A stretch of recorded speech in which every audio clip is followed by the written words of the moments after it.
سب لوگ ابا جی کے کمرے میں موجود تھے۔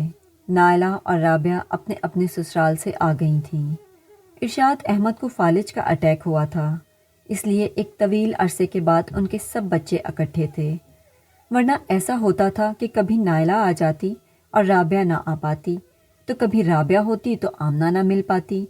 دونوں بھائیوں نے گھر کے معاملات سنبھال لیے تھے اور بہنوں کے آنے پر خوش اور مطمئن بھی تھے۔ ارشاد احمد کی حالت بھی اب کافی بہتر تھی۔ سب بچوں کو قریب دیکھ کر وہ بہت خوش تھے۔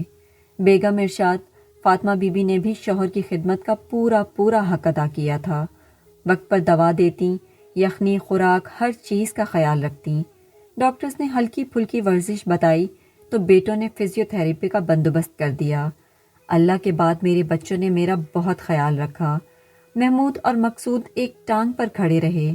بیٹے ہونے کا حق ادا کر دیا ہے انہوں نے، ارشاد احمد سرشار لہجے میں کہہ رہے تھے۔ ذرا سب پہلو بدلتے ہوئے انہوں نے فاطمہ کو دیکھا جو ایک طرف بیٹھی سب کی باتیں سنتی بہت خوش نظر آ رہی تھیں۔ ان کے لیے ارشاد احمد کی بیماری باعث رحمت یوں بنی تھی کہ کئی سال کے بعد انہیں اس طرح شوہر کی قربت نصیب ہوئی تھی کہ اب تک کی زندگی میں انہیں ارشاد احمد سے جو کچھ ملا تھا وہ سب باند بوند انہوں نے تاکہ نسیاں میں رکھ چھوڑا تھا۔ بیماری کے دوران شوہر کی خدمت کرتے وہ گویا ساری دنیا بھلا بیٹھی تھیں۔ تمہاری ماں نے میرا بہت خیال رکھا، خوب خدمت کی ہے۔ شوہر کے منہ سے تعریفی کلمات سن کر وہ تو جیسے گل و گلنار ہو گئیں۔ پچھلا رویہ، تانے اور الفاظ یک دم دھواں بن کر ہوا میں تحلیل ہو گئے۔ اس لمحے انہیں صرف آسودگی کا احساس ہو رہا تھا۔ بس ذرا نادان ہے، اس کا خیال رکھا کرو، میرے بعد بھی خیال رکھنا، ایسا نہ ہو کسی کے بہکاوے میں آ جائے اور اس کے قدم بہک جائیں۔ ارشاد احمد کے یہ الفاظ تمانچوں کی صورت فاطمہ بی بی کے چہرے پر پڑے۔ بے اعتباری کے زہریلے جملوں نے فاطمہ کا وجود پھونک کر رکھ دیا تھا۔ ان کا جی چاہا وہ دھواں بن کر پل بھر میں غائب ہو جائیں، کان بند کر لیں کہ کوئی آواز سماعت نہ بن سکے۔ وہ بت بنی اٹھیں اور بوجھل قدموں سے اپنی جائے پناہ باورچی خانے میں جا گھسیں۔ کمرے کا ہنستا کھیلتا ماحول اچانک بوجھل سا ہو گیا۔ ارشاد احمد کو جو کہنا تھا وہ کہہ چکے تھے اور اب فاطمہ کی اذیت سے لطف اندوز ہو رہے تھے۔ بیٹیوں نے ایک دوسری کی طرف دیکھا اور چپ ہو گئیں۔ اتنی دیر میں ان کی بڑی بیٹی آمنہ اٹھ کر باہر چلی آئی۔ فاطمہ بی بی نے ساری زندگی شک کی چھتری تلے گزاری تھی، سمٹ کر سکڑ کر، پھر بھی الزام کے چھینٹے پڑ ہی جاتے تھے۔ ارشاد احمد کی طرف سے جو تیر آتے وہ خاموشی کی ڈھال پر روک لیتی۔